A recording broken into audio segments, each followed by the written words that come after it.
बहुत समय पहले की बात है। एक गांव में एक औरत अपने 3 बच्चों और पति के साथ रहती थी।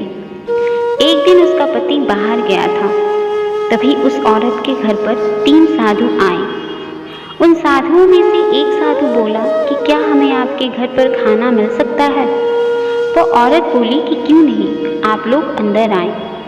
तब उनमें से एक साधु बोला कि क्या आपके पति घर पर हैं।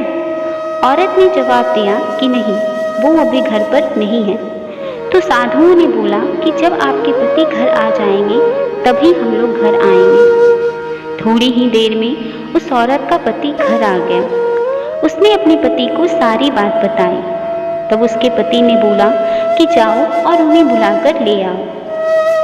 जब वो औरत साधुओं को खाने के लिए बुलाने गई तो उनमें से एक साधु ने बोला कि हम तीनों एक साथ किसी के घर पर नहीं जाते हैं।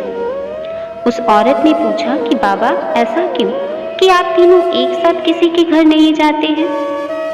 तब उस साधु ने कहा कि मैं प्रेम हूँ और बाकी ये दोनों धन और सफलता।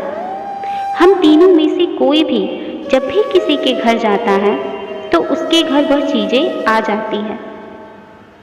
औरत बड़ी खुश हुई और जाकर अपने पति को सारी बात बताई। तब उसका पति बोला कि जाओ और धन वाले साधु को बुलाकर ले आओ। पर पत्नी ने कहा कि नहीं, सफलता वाले साधु को बुला लेते हैं, क्योंकि जब सफलता मिल जाएगी तब धन अपने आप ही आ जाएगा। फिर दोनों में बहस होने लगी और यह फैसला लिया कि धन और सफलता दोनों को एक साथ बुला लेते हैं।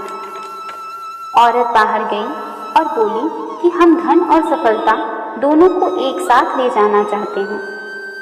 यह बात सुनकर साधु मुस्कुराया और बोला कि अब हम में से कोई भी नहीं जाएगा, क्योंकि हम उनके घर कभी नहीं जाते जो धन और सफलता दोनों को एक साथ बुलाते हैं।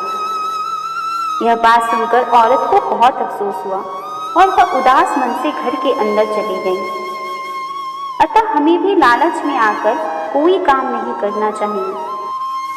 अगर वह औरत प्रेम को अपने घर बुलाती तो धन और सफलता अपने आप उसे मिल जाता, क्योंकि प्रेम से तो दुनिया में हर चीज जीता जा सकता है।